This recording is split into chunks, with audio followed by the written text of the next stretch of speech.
How are you feeling? Any aches and pains? Did you sleep well? I'm doing all right, Paimon. No need to worry about me. Phew! Well, that's good. Paimon's been sitting on the edge of the bed worrying about you for ages. You slept a whole day and night. Poor Paimon had to eat all by her lonesome.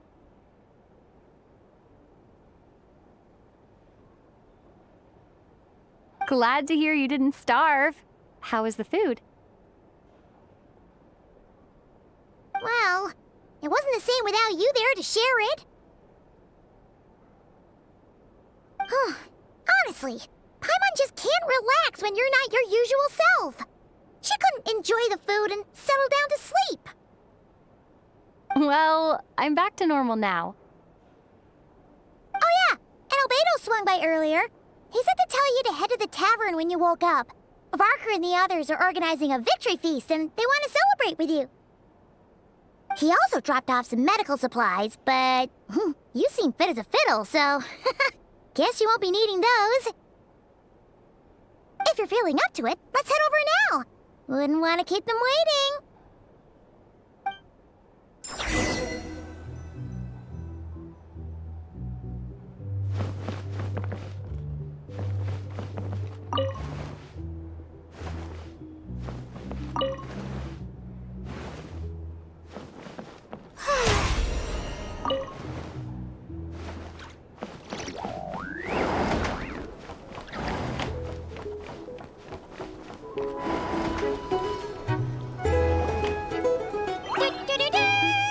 We're here! Traveler and Paimon! Perfect timing! We were literally just saying how there's no way we're holding this victory feast without you any longer, and we would have postponed it till tomorrow. How are you feeling today? Much better, thanks. Don't worry about me. Relieved to hear it. If that changes, just let me know. Happy to... Yep, we're here for you. Anything you need, just let us know. Oh wait, where's Nipper? How are her eyes doing? Nefer's right over there.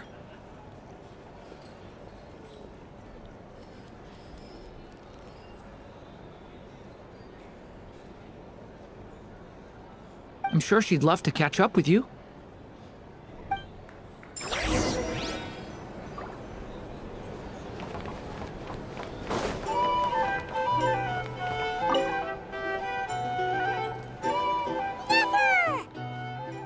Traveler, Paimon, are you recovering well?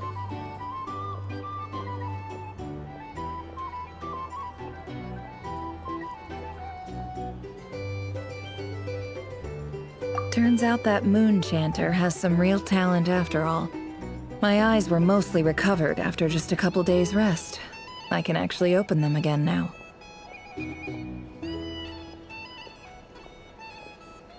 Yeah, but you gotta be careful. Lauma says not to strain your eyes while they're still healing.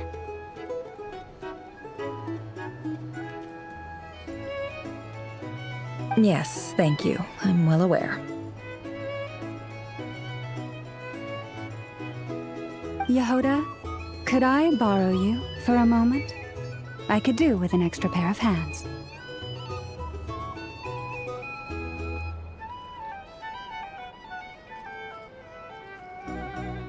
Oh, sure! Coming!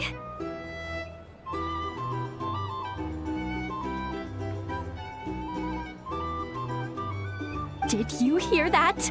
I gotta go help Lauma for a second.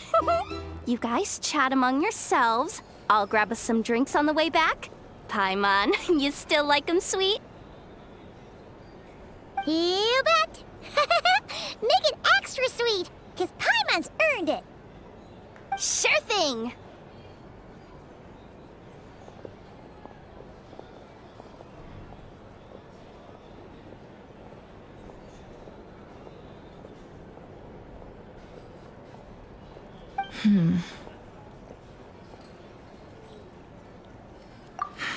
The Raker of Solnari.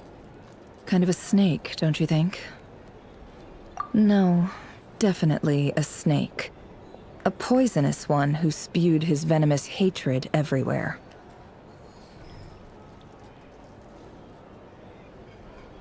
Anyone who seeks revenge out of hatred for other people has become a snake.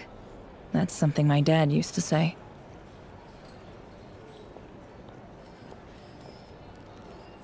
Perhaps.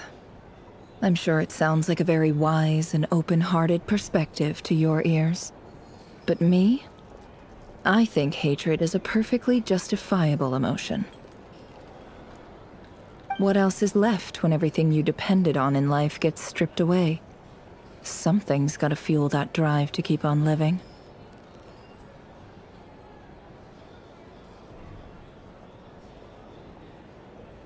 If you're worried about me, you can nip that in the bud.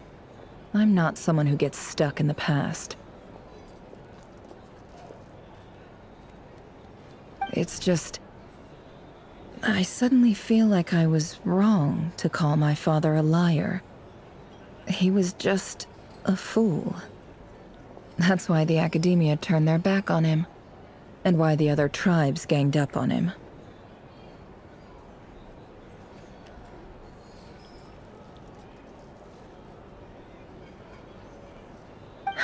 Oh, Father. How much better things could have been if you were a skilled liar.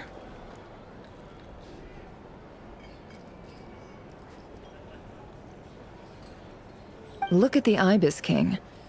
Thoth is a fiendishly cunning liar. And yet, strangely, he feels more like a father to me than my real dad ever was.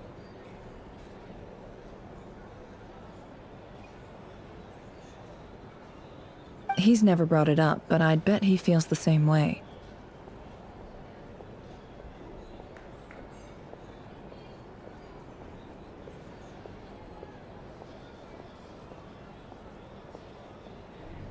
Why else would he give me the power to perceive the truth, while at the same time training me in the art of deception? Well, King Deshret banished him to Aru, which is essentially a prison, and posed 3 questions to him. He promised that he'd have his freedom if he could find the answers.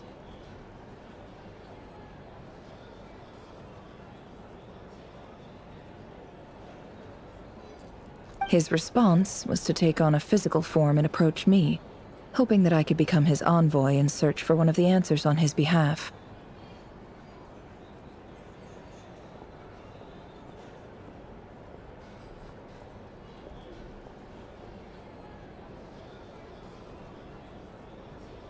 Did he really think I'd fall for that?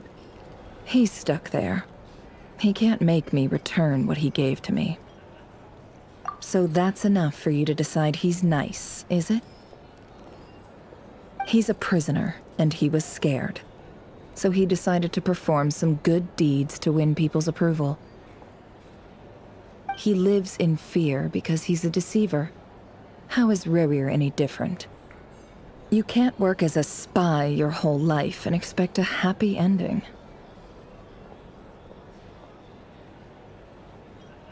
It's preposterous. Yet I can't say I don't understand it. Liars live in the darkness of their own making, but it's still human nature to want to go on living.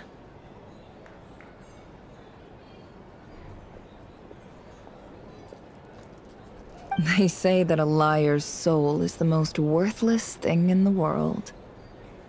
What do you think? Oh, really?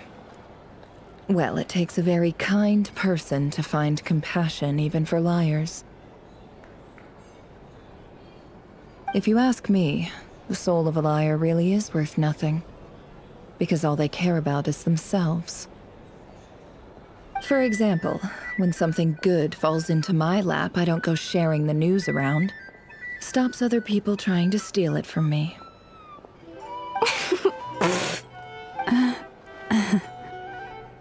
So be it. They have sharp ears. I can't keep anything from them. Wow, is that what it looks like? Well, you all know my past now, and I can't simply eliminate everyone who knows too much. So I guess I just have to put up with you. For the foreseeable future, at least. When you find yourself in a situation you can't control, the safest play is to keep calm and start monitoring everyone involved like a hawk. If you understand what's at stake, please ensure my secret is safe with you. Very good. Oh, wait! Now that the panic's over and we've all calmed down, Paimon suddenly remembered something. After all that build-up, our mystery ally never showed up even once.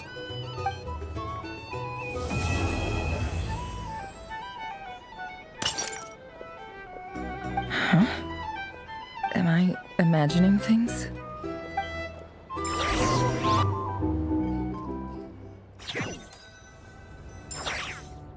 So, that close colleague who stayed behind with you?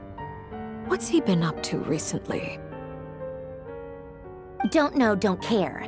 I get more normal human interaction from hanging out with Bosco too than him. Although, now you mention it, he hasn't bothered me in a while. I wonder if... If he's disappeared without a trace, it's the biggest gift he ever gave to the world. But I somehow doubt that's what's going on. He won't lie low forever, so we'd better stay on guard.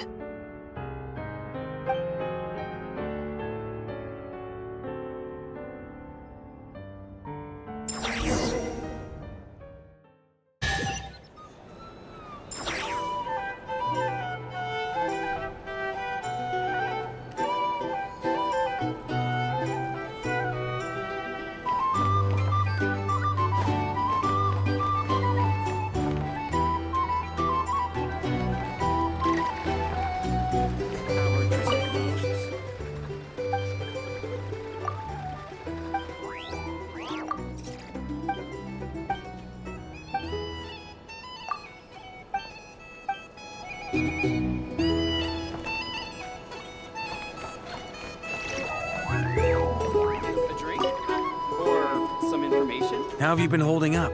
Any adverse reactions? If you start to take a turn for the worse, make sure you tell me right away.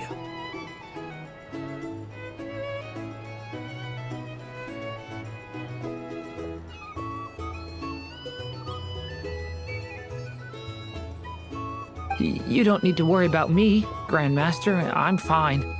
I mean, I barely did anything, so... What? You're too humble, young man. You played an indispensable role in the battle for Nod-Krai. We can't thank you enough for your support.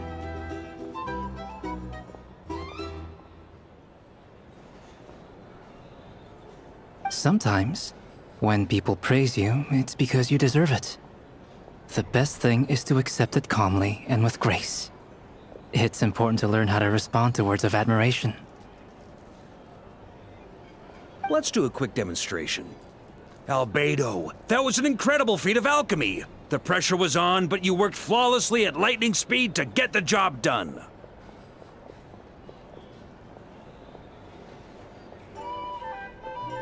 Thank you. I can't take all the credit, though. Durin played a big part in forming the alchemical array. See? Did you catch that? A masterclass in how to take a compliment.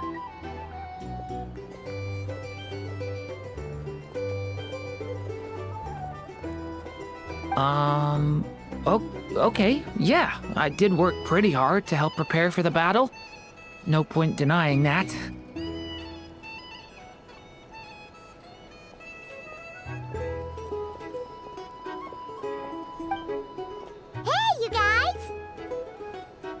Hey, look who's bounced back. Looking good, Traveler. Seems like you've recovered. You won't need to take any more medication.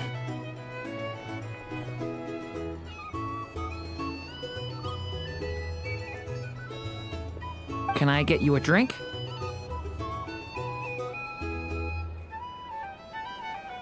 Huh? You know how to order at a bar now?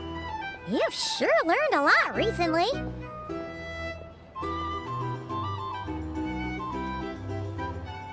Handling a drinks order is ridiculously simple compared to alchemy. Don't worry, I'll blend into society yet. Paimon believes it. You're clearly a fast learner, just like your brother. To be totally honest, though, Paimon didn't quite follow all the details when you first explained the plan to us. Don't worry, that's completely understandable. Unless you're a student of alchemy, it's hard to grasp the principle and how the process works. To put it in the simplest terms, we saw how our enemy stole the power of Kuvaki, and that gave us the idea of stealing his power to turn it against him. When facing an enemy you have no hope of defeating, it's best not to engage them in battle. So, instead of looking for a way to overpower him, we decided to help Columbina get strong enough to at least stand up to him in a fight. For this to work, we had to analyze his modes of attack, confirm who his main target was, and make sure that he wouldn't go beyond the range of the alchemical array. For added security, we prepared a total of 4 arrays. But to mitigate the impact of the battle, we identified one location in particular as the ideal spot, which is where the confrontation took place. The alchemical array absorbed his abyssal power, then Durin processed it to render it usable by Columbina.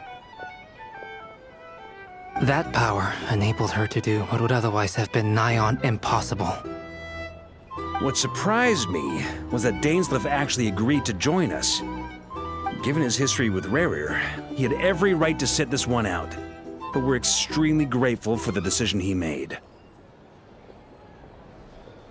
It must have been a painful choice to make. But I'm sure that making a decision was far better for him than staying in limbo. Absolutely. He was torn between 2 paths, but in the end, he made his choice and stuck to it resolutely. He doesn't strike me as the sort of person who'd stay trapped in limbo for long. Anyway, however you cut it, everyone gave a stellar performance.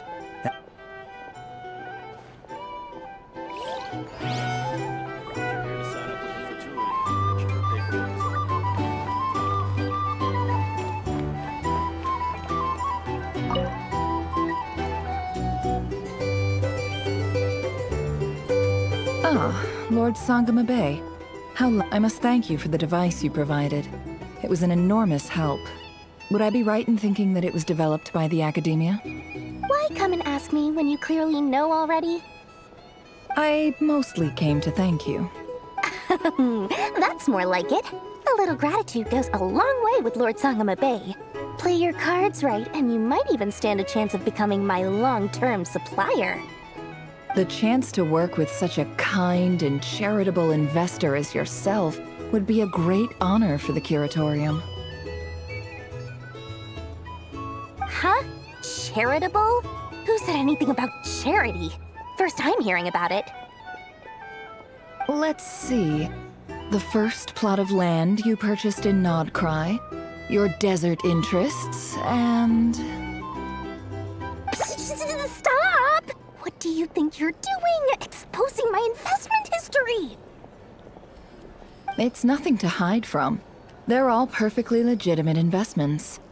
And some of the land you purchased was with the intent of building a sanctuary? Yes, I heard about that too. How did you...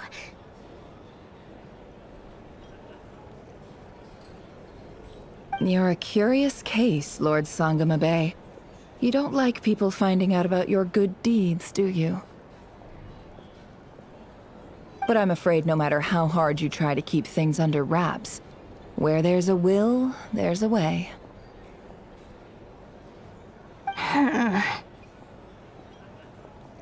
You did it for Sumeru, didn't you? It was empty land that was gonna go to waste otherwise. I figured if I built something there, it might at least get some use in an emergency. Disasters are capricious things. They strike without any warning. I've lost family to a disaster before, and I don't want to lose any friends or business partners if I can help it. My elder sister used to dream of finding a sanctuary. Somewhere with plenty of food, water, and medicine. Where everyone could live happy lives. It was something I looked into, but after discussing things with the Dendro Archon, I decided on a more effective strategy. The tech people handled the tech, and Moneybags provided the Mora. It just made the most sense. It's a pity that so few people know the truth about you. Everyone says that you view everything in terms of Mora, and all you care about is growing your own wealth. So, what's the problem with that? Everyone wants to be rich. It's human nature. So yes, I love Mora, and it's nothing to be ashamed of. But surely you have dreams of your own beyond just making Mora.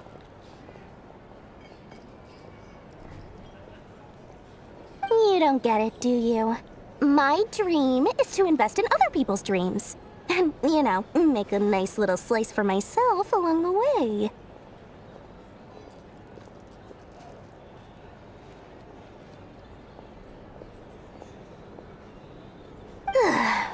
Just thinking about it makes me happy. That sweet, sweet sound of Mora.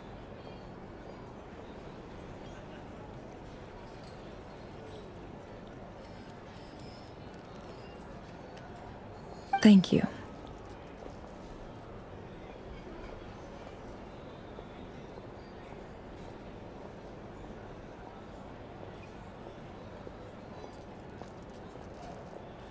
For the device?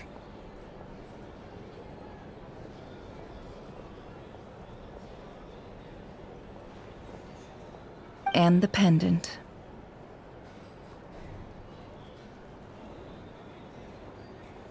Oh, that. I was just returning a favor. Don't worry about it. Seems like we've both been away from home for a very long time.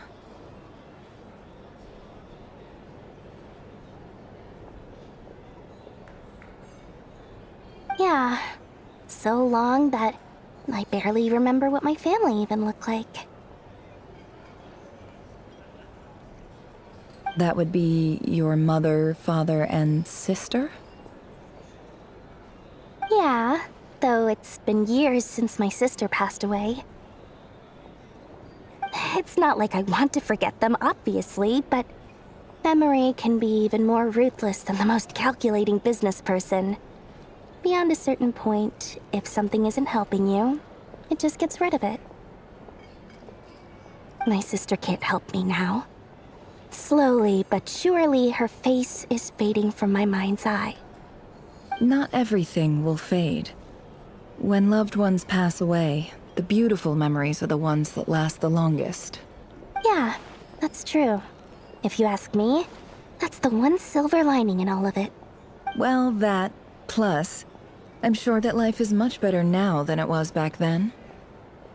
Oh, absolutely. I have tons of Mora, a big beautiful house, business is booming, and I'm as happy as can be.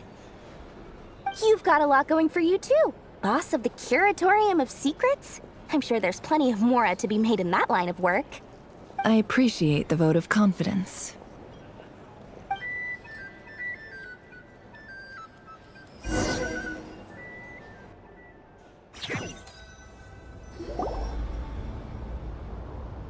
That's the only reason you're here.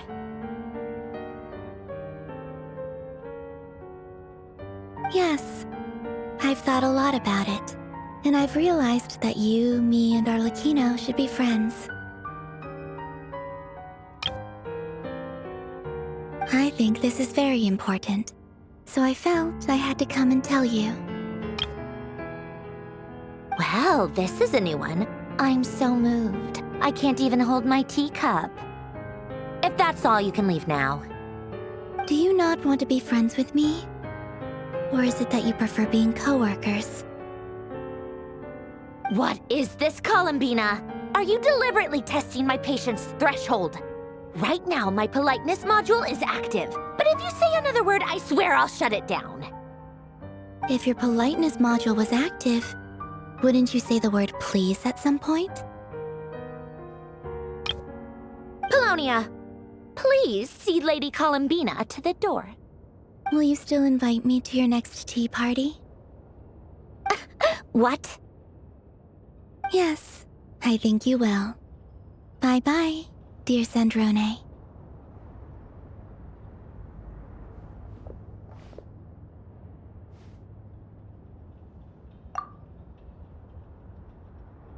Last time, the Wild Hunt escorted you out. Would you rather I handled it myself this time? We just wanted to, see how you were doing now that it's all over. Why? Out of concern for my safety? I hope you didn't seriously think that the Rayhir of Solnari would be able to lay so much as a finger upon me, given how prepared I was. Mostly because you kind of helped us out, so we just wanted to check you were okay. Looks like all your robots are fixed, huh? Oh, don't you worry about that. Tea time is already a write-off. The visitor before you managed to kill my appetite. If you're in the mood for tea, go ahead and help yourself. Otherwise, it's going to waste. My coasters are still missing in action, though. Use this notebook instead. Whoa! Pretty hefty notebook. Look at all those calculations. You can ignore those. They're just dumb scribblings.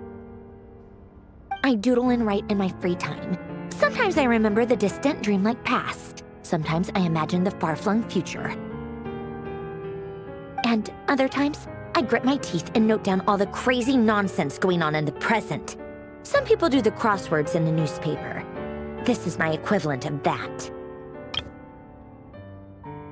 Trying to predict the future is like daydreaming, and writing about the present just makes me furious.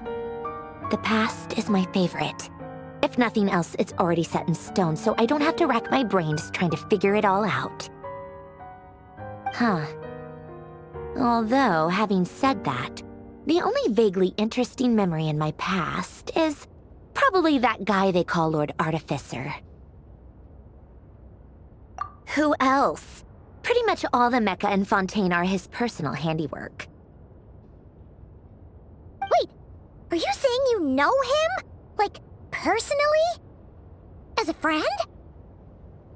I mean, I guess we were friendly enough. Yep. In fact, I'm probably the only normal person left who knew him at all. We used to chat occasionally back when he was still around. Before he passed away, he asked me to destroy all his manuscripts. I honored his request, but I did read through everything first before destroying them. I mean, I couldn't let the genius of Lord Artificer Alain Guillotin disappear like that. Would have been such a waste. So, that's where the formulas in your notebook are from? I just told you. Those are my equivalent of crossword puzzles. They're just dumb formulas that I solve for fun when I'm bored. Alain's work was like epic poetry. The formulas in my notebook are just silly little riddles in comparison. Not that there's anything bad about them. I mean, at least, solving those riddles isn't going to hurt anyone. Anyway, while we're on the topic, I might as well tell you about what happened to him and his friends.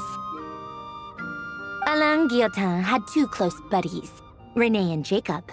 They spent their childhood years together in the Narzissenkreuz Institute.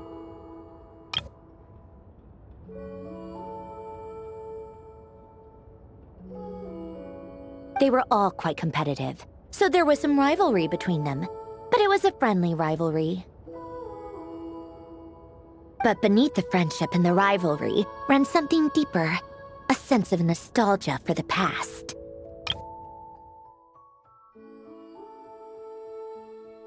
Unfortunately, childhood would end, the prophecy would come true, the apocalypse would arrive, and the future would never be. A mad dream that would normally only capture the minds of lunatics began to take root in their hearts. A dream of saving the world. And if Renee and Alain had been people of lesser wits, that dream would probably have ended up as something for them to joke about in their older years. But alas, they were some of the sharpest minds around. They nurtured that dream with the full power of their intellect, and it grew into something that ate away at their souls. The first of them to fall under its spell was Renee. Against Alain's wishes, he persisted in experimenting on a mutual friend of theirs to try and save their life. Alain did not approve and parted ways with Renee. It's complicated. Alain wanted to believe that Renee only did what he did for the sake of their friendship. But when he told me about what happened, I could tell he still had some suspicions about Renee's motives. Perhaps the seed that would grow into a nightmare had already sprouted in Renee's mind. Even then. The next time they met, Renee's soul had been completely engulfed by the dream of salvation. His futile attempt to change the tide of fate only resulted in a wave that swallowed up the world, even before the apocalypse came. And although that wave died down eventually, I hear that it just recently came back with a vengeance. As I understand, Renee wanted to live out his dream of salvation once more. But I'm told that the attempted resurgence finally died out for good. At long last, Renee awoke from his deluded dream. Though of course by then it was far too late. What do you think of Renee? Do you admire his transcendent genius? His view that any price was worth paying to achieve the lofty goal of saving the world? Or do you despise him? Dismiss him as an evil madman who wrought havoc on the lives of everyone around him as he pursued his delusional dream?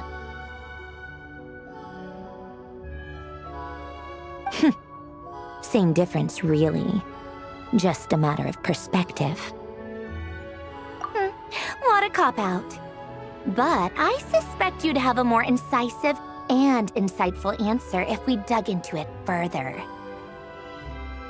I don't like fanatics who give up their whole lives for their ideology. Nor do I like fools who let their delusions take control. Maybe I could understand if Renee had just been an ordinary person. But he had a sage-like intellect. And still managed to get himself lost in the labyrinth of his own desires. Anyway, that's enough about Renee. Now, moving on to Alain Guillotin, the Lord Artificer. He managed to put a stop to the first storm whipped up by Renee. But after that, Alain lost his friends and family.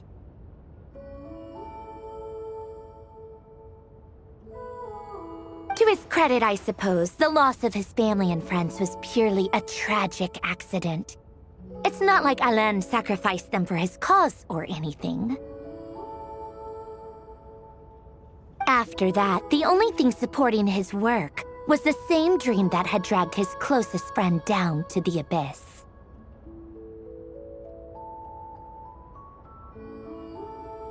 But although the desire to save Fontaine drove him to found the Fontaine Research Institute, Alain continued to reject any form of transcendental knowledge or power. He was suspicious and fearful of it, having seen the way it had affected his closest friend. I think that formulas and machines derived solely from human intellect were the only thing that gave him a sense of spiritual comfort. Yet Alain's intellect was simply too great. It barely left him space to breathe in his lifetime. Once he realized that the end of his life was approaching, he finally accepted the truth. The Nazissenkreuz Institute needed someone, and a human being, to see he quit working on his formulas, trading them in for the fairy tales that had played such a formative role in his childhood, but which he barely touched in his adult life. He told me that the director of the Nod-Krai Institute used to read those fairy tales to the children as bedtime stories. Apparently, they worked wonders at sending kids off to sleep. I think that all he wanted at that time in his life was to be able to sleep deeply without being plagued by depression. By that point, nothing else really mattered.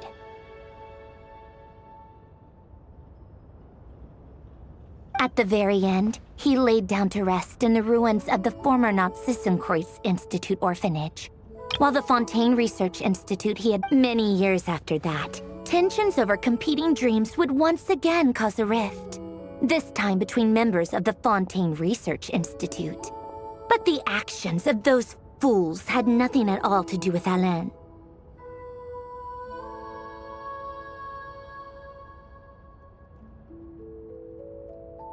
And that is the story of two people from the Nod-Krai Institute who both wanted to save the world.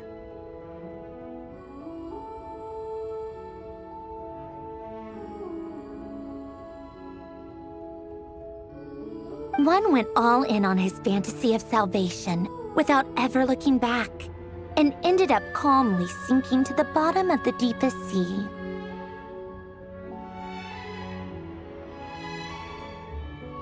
The other sought desperately to burn bright in his life, even though he wasn't sure where he was going.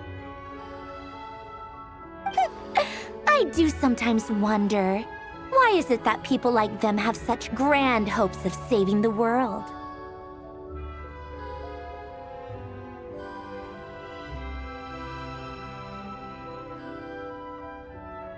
Even the grandest tree starts as a tiny seed. So perhaps, for each of them, their mission to save the world began with a very simple desire: to save themselves. They were young children with friends and family who mattered to them, desires to explore the meaning of life, ambitions to have a successful career.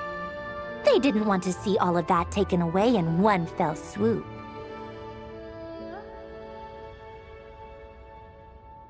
Or maybe they just wanted to find something to anchor themselves within the chaos, to stop them getting quietly swept away by the storms of life. But instead, the search for their own salvation took them down the rocky road laid out by fate.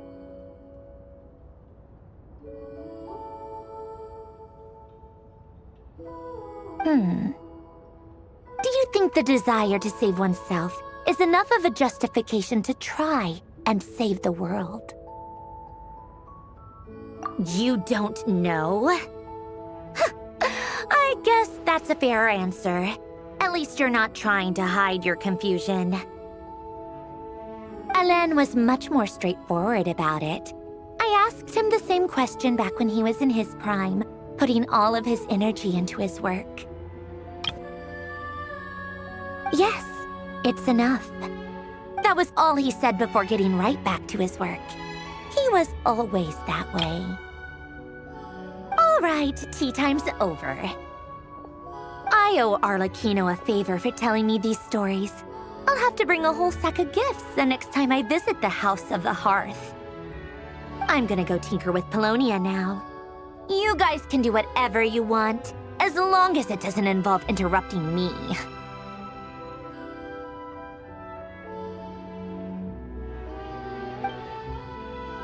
Polonia, exit hibernation mode. Begin diagnostics.